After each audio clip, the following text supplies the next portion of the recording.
Puji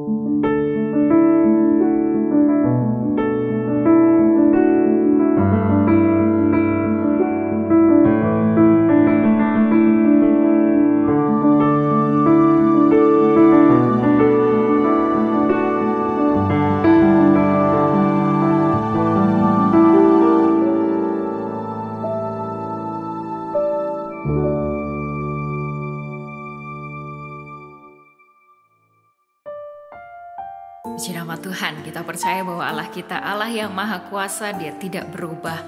Itu sebabnya Dia tetap melakukan mujizat dalam kehidupan kita. Haleluya. Tiada berubah kuasa nama-Mu, tiada berkesudahan kasih setia-Mu.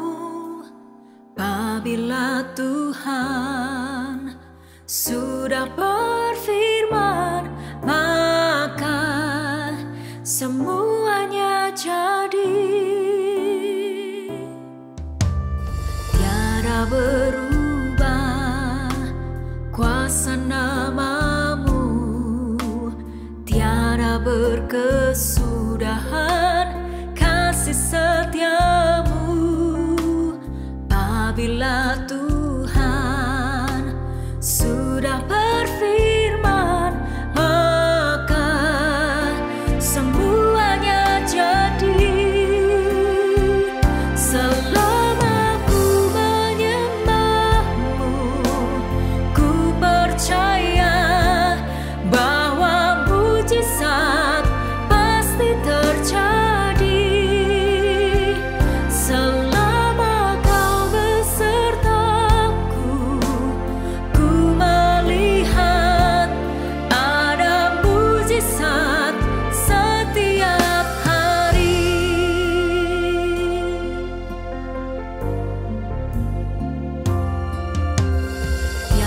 Berubah kuasa nama-Mu, tiada berkesudahan kasih setia-Mu. Apabila Tuhan sudah berfirman, maka semuanya jadi.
Selamat pagi Bapak Ibu yang dikasihi Tuhan.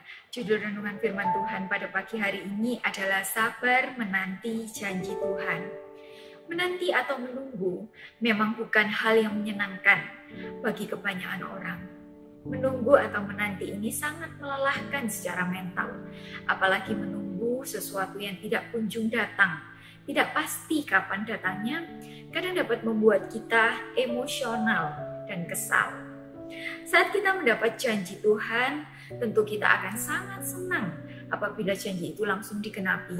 Namun, ada janji Tuhan yang memang cepat digenapi, tetapi ada juga janji Tuhan yang membutuhkan waktu yang panjang untuk digenapi.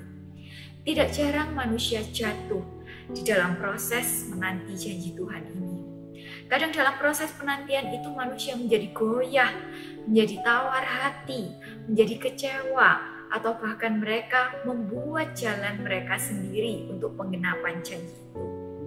Mari kita renungkan dan bandingkan beberapa contoh di dalam Alkitab. Yang pertama adalah Abraham dan Sarah. Di dalam Kejadian 12 dan Kejadian 15, kita tahu Allah sudah berjanji untuk memberikan keturunan kepada mereka. Tetapi janji itu tidak kunjung digenapi.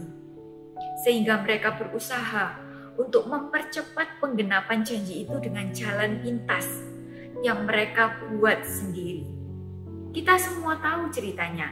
Abraham dan Sarah gagal di dalam proses menanti ini, sehingga dampak yang ditimbulkan sangatlah besar. Jalan pintas yang mereka buat itu mendatangkan jerat bagi diri mereka sendiri dan bahkan bagi keturunan mereka di masa yang akan datang. Sampai sekarang, selalu ada konsekuensi yang harus ditanggung saat kita mengambil keputusan yang salah. Contoh yang kedua adalah Raja Daud. Di dalam 1 Samuel 16, saat ia masih remaja, Daud sudah mendapat janji Tuhan untuk menjadi raja atas Israel. Daud sudah diurapi oleh Samuel untuk menjadi raja atas Israel pada saat itu. Secara manusia tentu Daud ingin hal ini segera digenapi. Namun pada kenyataannya, setelah menunggu kurang lebih 15 tahun, janji ini tidak kunjung digenapi. Sebenarnya, Daud pernah ditawarkan jalan pintas untuk menggenapkan janji itu dengan cara manusia. Saat ia ada di Gua Adulam, Daud bisa saja mempercepat penggenapan janji itu dengan cara membunuh Saul dan kemudian ia menjadi raja atas Israel. Datang lagi kesempatan yang kedua. Daud punya kesempatan untuk bisa membunuh Saul. Tetapi sekali lagi Daud menolak jalan pintas ini. Daud memutuskan untuk menantikan waktunya Tuhan dengan sabar. Yang ketiga adalah Tuhan Yesus sendiri. Di dalam Matius 4 kita ingat saat Yesus dicobai di padang gurun setelah berpuasa 40 hari 40 malam. Pada pencobaan yang ketiga ini, iblis mencobai Yesus dengan menawarkan kekuasaan atas seluruh bumi jika Yesus mau menyembahnya. Kita tahu bahwa nanti pada akhirnya pada kerajaan 1000 tahun damai, Yesus juga akan memerintah atas seluruh bumi. Tetapi iblis mau menawarkan jalan pintas. Iblis mau membuat jalannya menjadi lebih mudah. Yesus tidak perlu melewati salib, tidak usah menunggu waktunya Bapa. Inilah tipu muslik lihat iblis untuk anak-anak Tuhan. Jangan tertipu Bapak Ibu sekalian. Iblis menawarkan jalan pintas untuk kita mempercepat penggenapan janji Tuhan ini. Jangan sampai kita terjerat. Karena apa yang tidak berasal dari Tuhan dan tidak sesuai dengan waktunya Tuhan akan mendatangkan kekacauan. Pasti mendatangkan kekacauan. Tetapi sebaliknya, saat kita mau bersabar untuk menunggu waktunya Tuhan untuk menggenapi janjinya, sesuatu yang lebih dan sesuatu yang luar biasa pasti akan kita terima. Matius 4 ayat 11. Lalu iblis meninggalkan dia, iblis meninggalkan Yesus. Dan lihatlah, malaikat-malaikat datang melayani Yesus. Inilah yang didapatkan Yesus karena ia tidak berbuat semaunya. Suatu gambaran yang istimewa dan luar biasa untuk anak-anak Tuhan yang setia. Ada hal yang istimewa dan hal yang plus yang akan kita dapat dari sini. Adakah di antara Bapak Ibu sekalian yang pernah menerima janji Tuhan, tetapi janji itu masih belum tergenapi sampai hari ini? Bapak Ibu masih menanti janji itu sampai hari ini. Satu ayat untuk Bapak Ibu Saudara yang sedang menanti penggenapan janji Tuhan sampai hari ini. Bilangan 23 ayat 19. Allah bukanlah manusia sehingga ia berdusta, bukan anak manusia sehingga ia menyesal. Masakan ia berfirman dan tidak melakukannya, atau berbicara dan tidak menepatinya? Tetaplah sabar menanti, kuatkan hatimu, Allah pasti menepati janjinya, karena ia Allah yang setia dan Allah yang tidak pernah berdusta. Tunggu saja waktunya Tuhan dan jangan ragukan Dia. Mari kita berdoa. Bapa di dalam surga, kami mengucap syukur Tuhan atas firman yang sudah menguatkan kami pada pagi hari ini Tuhan. Jika kami sudah menerima janji-Mu di masa yang lalu Tuhan, kami percaya Tuhan, meskipun janji itu belum kami lihat sampai pada hari ini Tuhan, tetapi kami percaya Tuhan, Engkau akan menggenapkan janji-Mu Tuhan di waktu-Mu yang terbaik, di waktu-Mu yang tepat Tuhan. Kami akan setia Tuhan menanti janji-Mu itu Tuhan. Kami tidak akan menggunakan cara kami sendiri Tuhan, tetapi kami percaya waktu-Mu adalah waktu yang terbaik Tuhan. Terima kasih Tuhan, berilah kami kekuatan Tuhan, dan beri kami iman yang teguh Tuhan, untuk menantikan janji-Mu digenapi Tuhan di dalam hidup kami. Terima kasih Tuhan, hanya di dalam nama Tuhan Yesus Kristus kami sudah berdoa. Haleluya.